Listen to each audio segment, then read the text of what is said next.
start. Yeah, sure.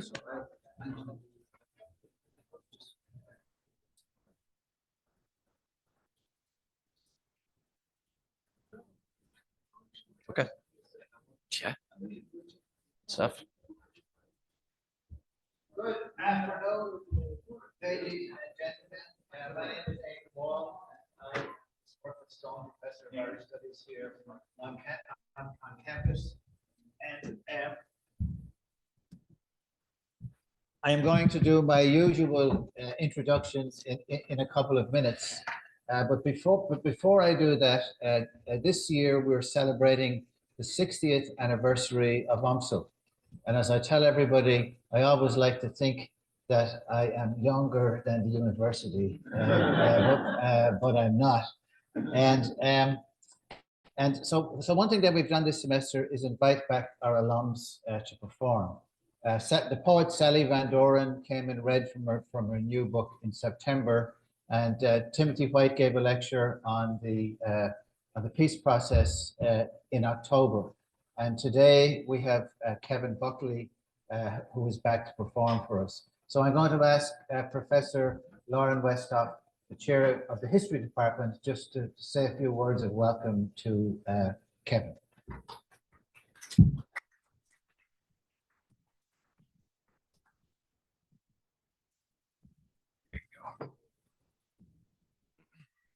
Thanks.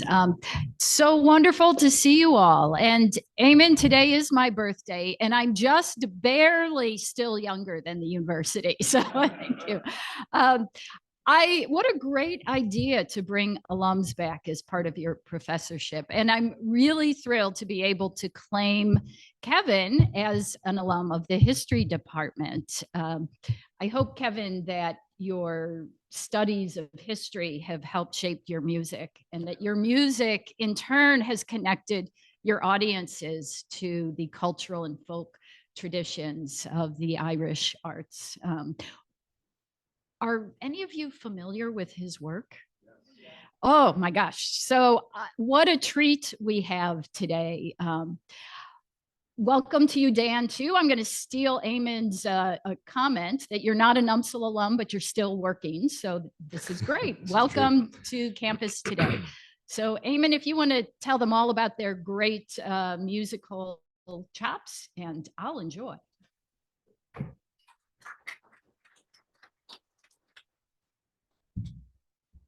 Thank you, Professor Westhoff. And Dan is a graduate, just as you know, of Seton Hall University, and his major was in philosophy.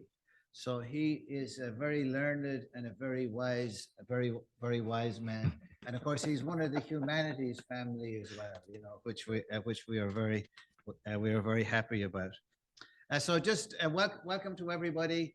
This is more or less the last day of the semester here on campus. So this performance here is a celebration of at the end of the semester.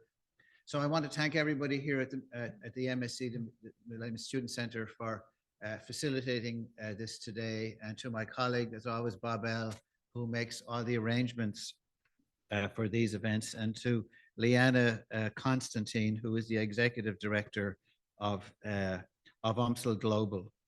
And this is also our final class for our world short story and world literature class. So thank you so much for being such wonderful students this semester.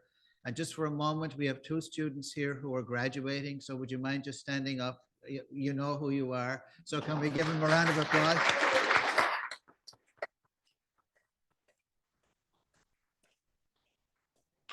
Thank you very much. A special guest today is Anna Babcock of the Development Office. So she will be coming after your new graduates, you know, when after you make your third or fourth million, right? So this, as I said, is a celebration. The performance today will last for about 45 minutes or so. So our musicians are Kevin Buckley, and Kevin is a native of St. Louis. He's a kind of a lifelong musician, and as well as being a musician who has played traditional Irish music, country and Western music, and other kinds of music, he is continuing to keep the tradition of Irish music alive in St. Louis by teaching Irish music to young people. And he even taught my daughter many years ago, and she still remembers it fondly. And Kevin also has a recording studio here in St. Louis. So if you're thinking of you recording your first album, your debut album, you could get it. You could get in touch. You can get in touch with Kevin. And Kevin and Dan have played music basically all over the world.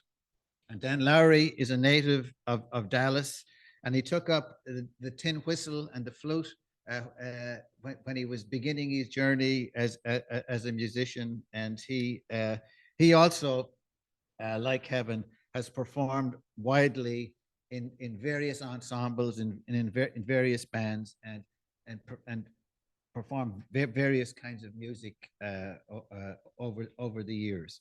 And so, just finally, before before they start, now that they're here, I want to say welcome and safe home to Caelan Gleason, Brian Marin, and Connor Hassett. These are three students who came to study at UMSL from the University of Limerick, and they spent a good semester here in St. Louis, enjoying our hospitality. And also to say hello to and thank you to Andrew O'Brien, that they came here as O'Brien scholars. Andrew and his family making their journey here and their time here possible. So safe home to Limerick, and we give them. And you tell everybody in Limerick how friendly we are in St. Louis, and what a fun place it is. So, and now enough of me. Let's hear some music. Yeah.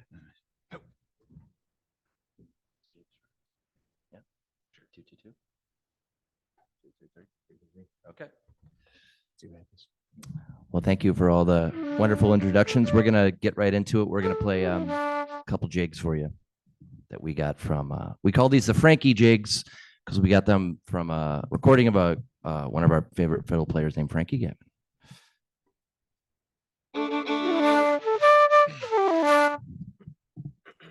Yep. 1, 2, 3, 4.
Thank you. Yeah. Okay. Well, we just had a little band meeting there, and we decided we're going to play a couple tunes. We'll play a couple tunes here. This first one's a bit different. It's a bit out of the ordinary. It's a tune called Kitty O'Shea, which is an old kind of an Irish American tune, really. And it's very strange. It's a very strange little tune, but we enjoy. It's quirky. And then we'll play a reel after that. So here we go.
Thank you.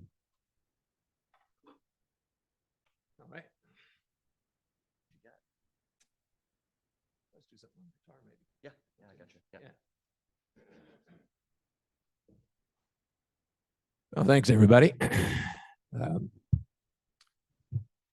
I don't have any words of wisdom, so I hope Eamon didn't drum up your expectations. Sometimes I get some words of wisdom later in the day or late at night, but not at this hour. Just music. That's all that's going on in my head. But it takes a lot of air to play that thing, so we're going to take a little break. We're going to maybe grab the guitars and do something a little bit different. This is a very nice setting to play music in as well. Kevin and I are used to playing a lot of pretty loud gigs at bars. You're likely to find us over in Soulard at John D. McGurk's on a pretty regular basis. If anybody's ever been there, we're a couple of the house musicians over there. So it's refreshing to play music for people who are listening, because that's not something you generally find in, in bars.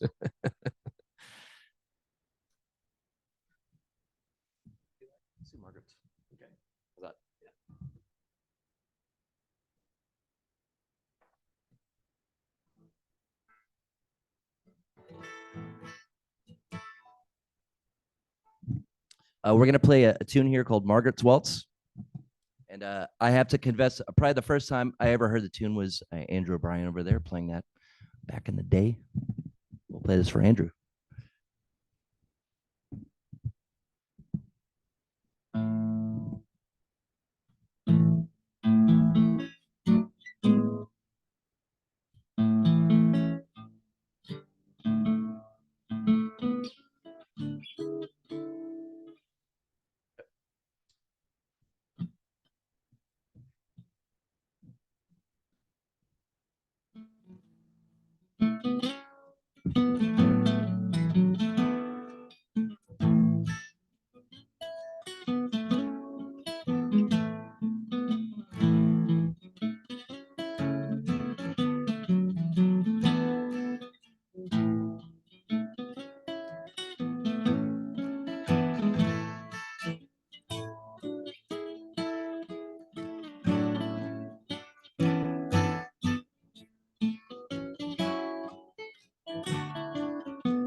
That was nice. I wasn't looking up while I was playing, but I'm pretty sure people were dancing, right? I know at least a few of you. Probably Andrew over there, maybe. Yeah, it was. Yeah. We're going to feature Dan here on the tin whistle.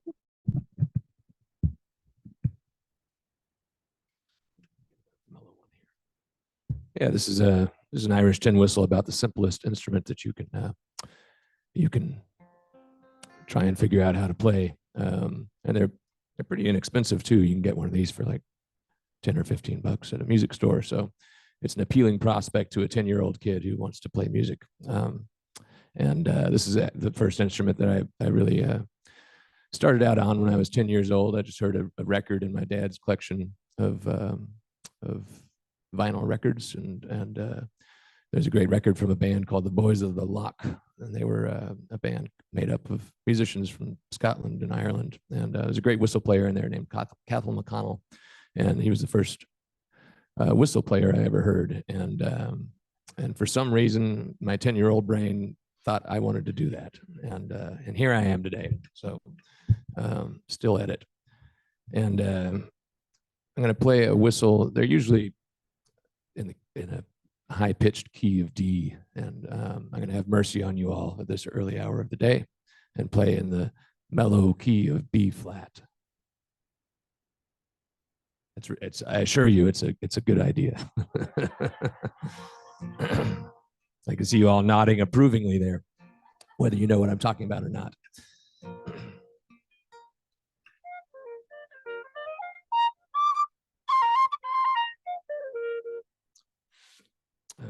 Yeah, the higher whistle is good for cutting through drunk people at bars, and that's about it.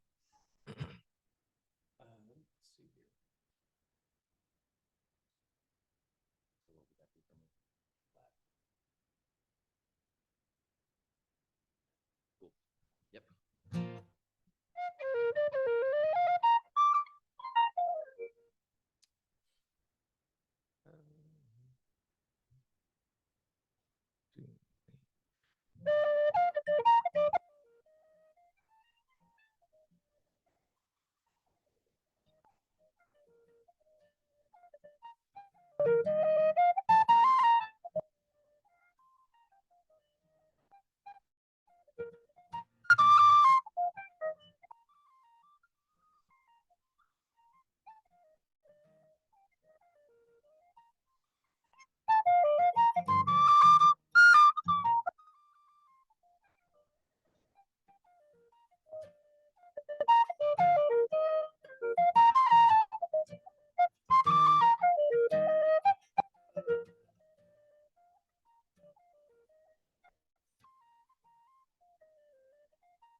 Thank you very much. All right, we're gonna change it up yet again. We'll do a song here, and I got this particular song from the singing of a fella named Mick Hanley, and this particular song has been done many times, many ways, and I think the Kingston Trio. Anybody familiar with the Kingston Trio? Those rock and rollers, those crazy dudes. They did a version of the song called "The Unfortunate Miss Bailey," and I guess it would be kind of I don't know what type of ballad it is. It's kind of a ghost story. There's a military man out somewhere, and he's kind of racked with guilt because he took advantage of a young woman, and she went on to she killed herself, and he feels really bad about this. And her ghost visits him one evening, and basically they have a transaction, and he bribes her to go away, and she does. And then he wakes up and he feels great, and then he goes into town and just starts womanizing again. There you go.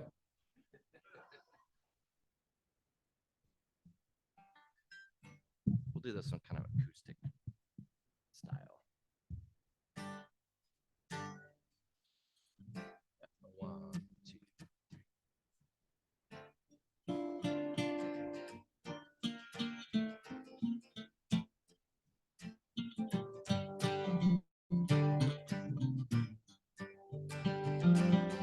Captain Bull from Halifax, who dwelt in country quarters, seduced a maid who hanged herself one morning in her garters. But his conscience smited him, he lost his stomach daily. Took to drinking ratafia, thought about Miss Bailey. One night betimes he went to bed, he had caught a fever. Says he, I am a handsome man, I'm a bold deceiver. His candle just at 12 o'clock began to burn quite palely. Ghost stepped up to his bedside, said, behold, Miss Bailey.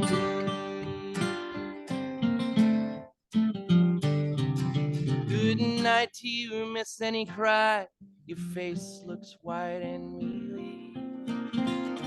Dear Captain Smith, the ghost replied, you use me ungenteelly. The coroner's quest goes hard with me because I've acted freely.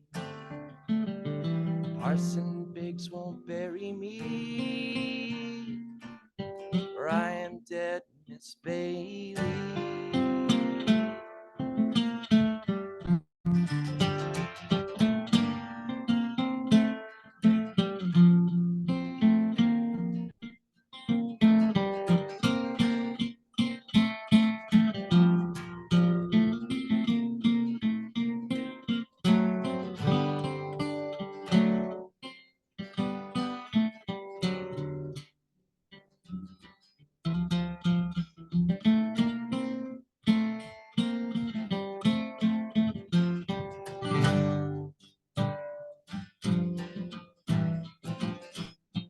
Dear corpse, he said, since you and I accounts for once was all close. You find a £1 note here in my regimental small clothes. Bribe the sexton for your grave, the ghost then vanished gaily. Bless you, wicked Captain Smith, remember poor Miss Bailey.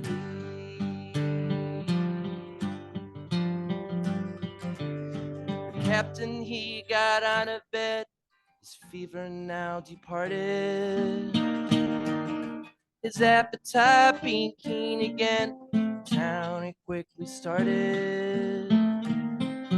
He ordered beef and mutton too, as once he used to daily. He eyed the pretty ladies and forgot about Miss Baby.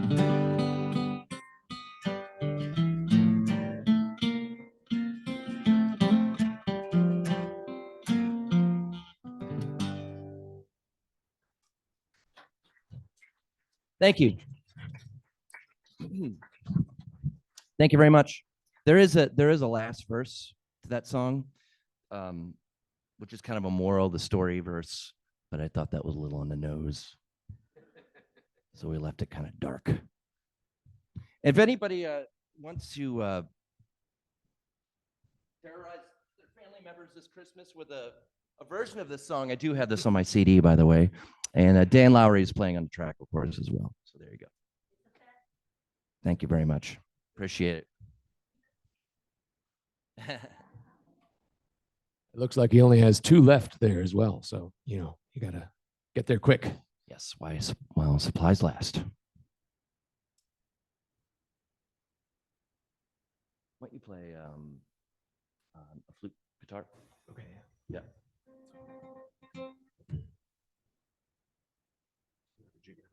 Cool. Any questions out there?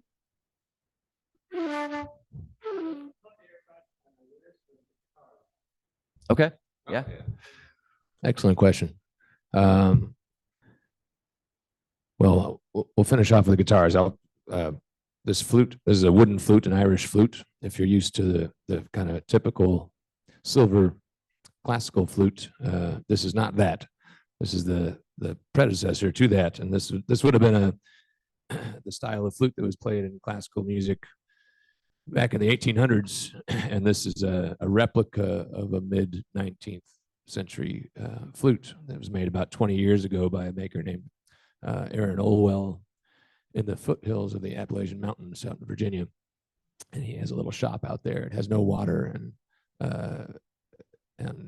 well, no running water and barely electricity. And he makes flutes out there and kind of out in the country. And he's about the best flute maker in the world. So it's a pretty amazing thing. But in order to get one of his flutes, you have to get on a waiting list for a long time. So I think I ordered this when I was 16 years old, and I got it when I was 24 or something. So makes them all by hand, and that's why they're so good. So they're coveted instruments, and they sound really nice, as you hopefully noticed. As for the guitars, I'm playing an old one there. That's a Gibson archtop from the early 1930s. So it's going on 100 years old here before long. And nobody really wants those things anymore. They're not good for anything. So I got it for a relatively inexpensive price at my local music store down in Texas when I went in to buy strings a few Christmases ago. And lo and behold, that thing was sitting on the wall, and I bought it immediately and haven't regretted it since. Yeah, it behaves as cantankerously as a 100-year-old human being, especially in the wintertime when its joints start creaking and things like that. But it still sounds pretty cool. And that's what I got. Well, this is just the Martin D18. Nothing special here. I don't know, it's probably like 10 or 15 years old. The violin, I believe, is of Czech origin. I'm not totally sure. And I play a carbon fiber bow because I, for some reason, keep breaking my wooden bows. And that wood is that wood comes from South America generally. It's Pernambuco, very precious wood, kind of old growth. And I feel like I don't deserve to have nice things. So I play the carbon fiber ones now. And they're great, actually. They get the job done. So we're going to feature Dan here on this coveted flute.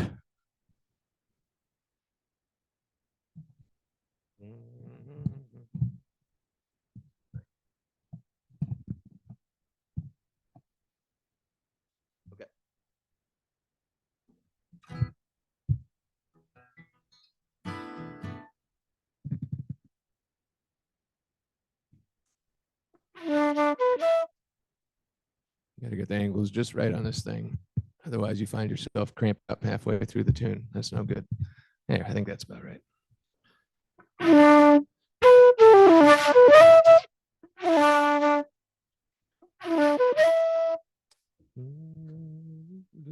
Yep. Yep.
Thank you very much. Thank you.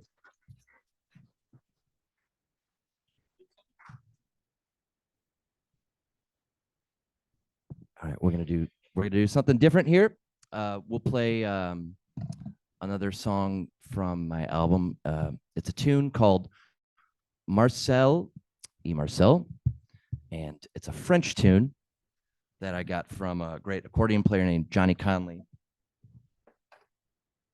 And I guess this would fall into the musette category of tune. They're like European waltzes, kind of swingy, jazzy little waltz. And when I was corresponding with the person who wrote the tune, a harmonica. He's like kind of a blues jazz harmonica player out of France, and he says it was named after his parents, who were both named Marcel. And if one has two L's and the other only has one L, but I guess it's like the different versions of the same name. So here we go. We'll play this.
Thank you very much.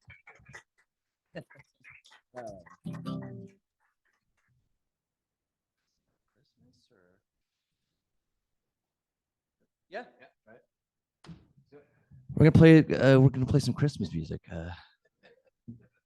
We've been Dan and I have been terrorizing audiences with our interpretations of Christmas music, which we enjoy doing. And You only get to do it once a year, you know, why not? This is a little tune that I came up with a couple weeks ago.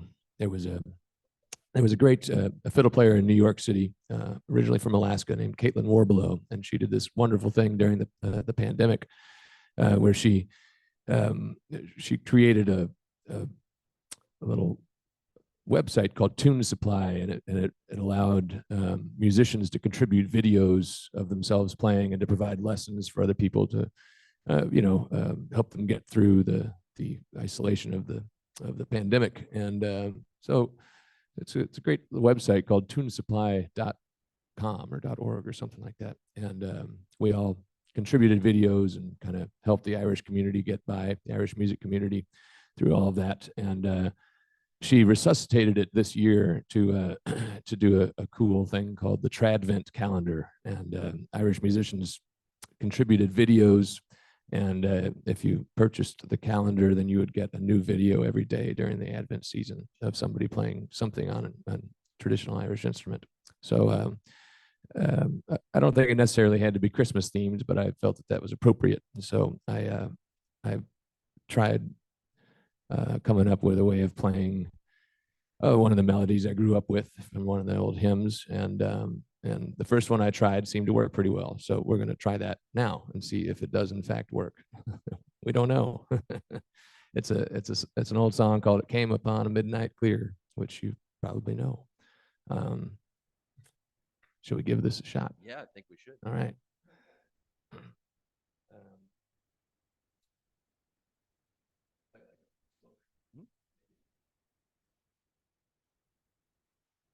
Sure. Yeah. I did my homework this morning. Oh, really? College students wouldn't know anything about that, would they? But the homework is done. You all are, this is the last day? Oh, yeah. Is that what Aaron said? Congratulations. You must feel great. You look great. Relieved. You look excited.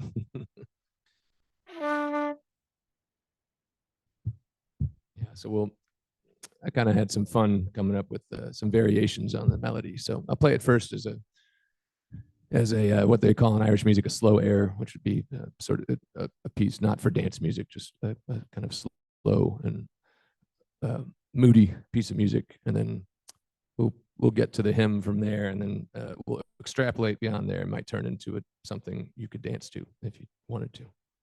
We'll see.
Thank you.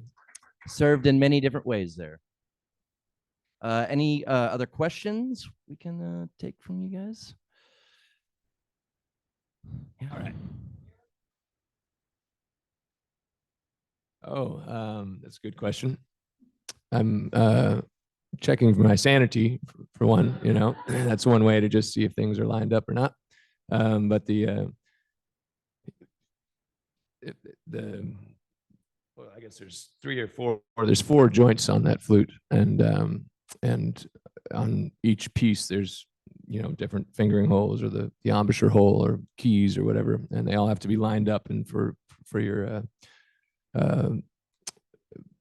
for them to fit with your fingers and your grip and everything. And with the winter season here, the wood shrinks or expands or whatever. I guess it shrinks, and so the joints become loose. So I'm constantly having to readjust them. So that's what's going on there. Just checking. And once in a while, it'll happen that you fail to check, and you start into the set of tunes, and some of the keys or the holes are off, and it's a terrifying experience. You know, it hasn't happened today yet, but we'll see. Any other questions out there, folks? Yeah.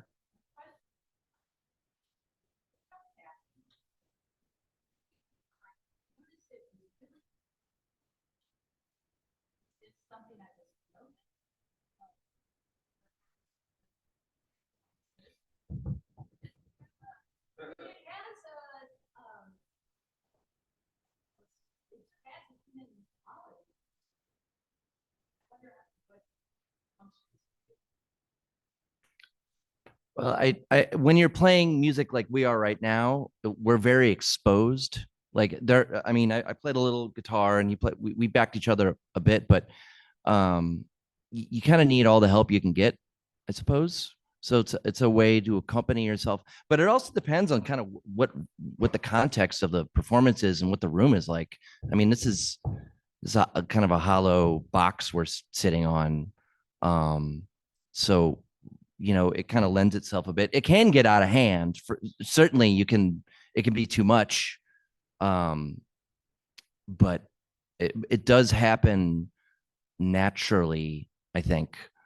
Right? I mean, it's just something that happens. It's part of the beat of the music, because all the other rhythms, I think, are represented fairly well. And if you're going to emphasize any beats in the measure, just in terms of keeping people together, that's probably the easiest one for people to grab onto. And then you can, if you're playing, you can emphasize those other beats, which are more interesting, like the offbeats, but it kind of gives everybody a baseline, I think. And if you just look around at, once we start going, I think it's just a relatable thing. It's like, oh, okay, just where would you tap your feet on the downbeat, I suppose, is the natural inclination. So, and I think your point that it makes it more human in some ways is a good one. I mean, after all, we're playing dance music, and originally this situation would not have been happening. We would have been sitting in a kitchen somewhere, and there'd be a kitchen full of people dancing all night long, and so the foot tapping always reminds me, and it keeps me in tune with the fact that this is dance music fundamentally, and if you're not tapping your foot to it, there's something wrong. You know, it's just a very, the music was written as a natural expression of rhythm and physical movement, maybe even more so than the melodies themselves. You know, it was that rhythm that got the whole thing going. So it feels very human when you're doing it. Yeah, it kind of brings you back down to earth, especially when you're full of air like myself, you know. Oh, but we might play one last set of tunes here. Does that sound about right? And we'll play, Dan, let's play this and not tap our feet. I'm just kidding. You'll see, it'll be really probably really awkward and like, yeah. What's wrong with these fall guys? apart. Yeah, we Yeah. wouldn't be able to keep it together. Let's see. Well, let's play Humors of Venice Diamond and Craig's Pipes. Yeah. And we'd like to thank everybody here for having us. This is great. And it's great to be back, my alma mater. It's all whenever I come back here, there's something new and different. And on the way home, I'm gonna drive by some of my old haunts. Is the Honors College still around? Right? Are any Honors College people here? Yeah, Pierre Leclerc Honors College. That was me. Bob Bliss was I don't know. I know he's been retired for a while now. Is he really? Oh, that's great. Yeah. Yeah. We kind of follow each other here and there, but Bob, but he was very welcoming to me, and he kind of convinced me to go to school here. So I owe a lot to Bob and Nancy Gleason, of course, and I know some folks have passed on, and Bonenkamp, I believe, right? Yeah, that's right. I remember hearing about that. So let's send these tunes off to Dennis and Nancy. I think so, maybe. Gosh, I don't know. I might have. I mean, I've been in there a bunch. Have you been? You were just there, weren't you? Yeah. I've seen a few shows there. Never played it. I don't know if I've been on the stage playing, but we see shows there. You just had Seamus Egan here. He's a great kind of a legend in Irish music. Martin Hayes was the last time I was here. Was at the Martin Hayes concert a couple of years ago. It's a great performing arts center. Yeah. That smaller room in particular, I really like. Let's do it. Let's do it.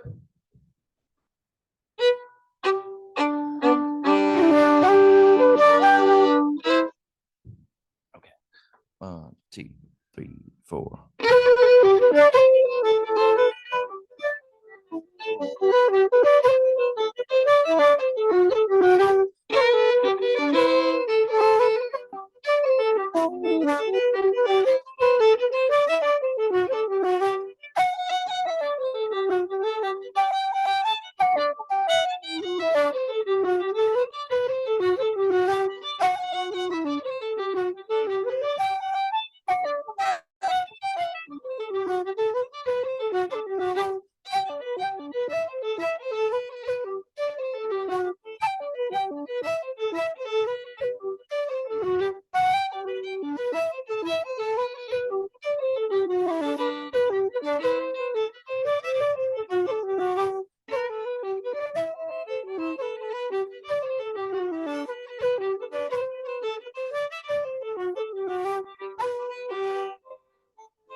Thanks so much to our wonderful musicians. As we all know, there's nothing as wonderful as live music, and it's great to be able to present our Irish music, our heritage here on campus.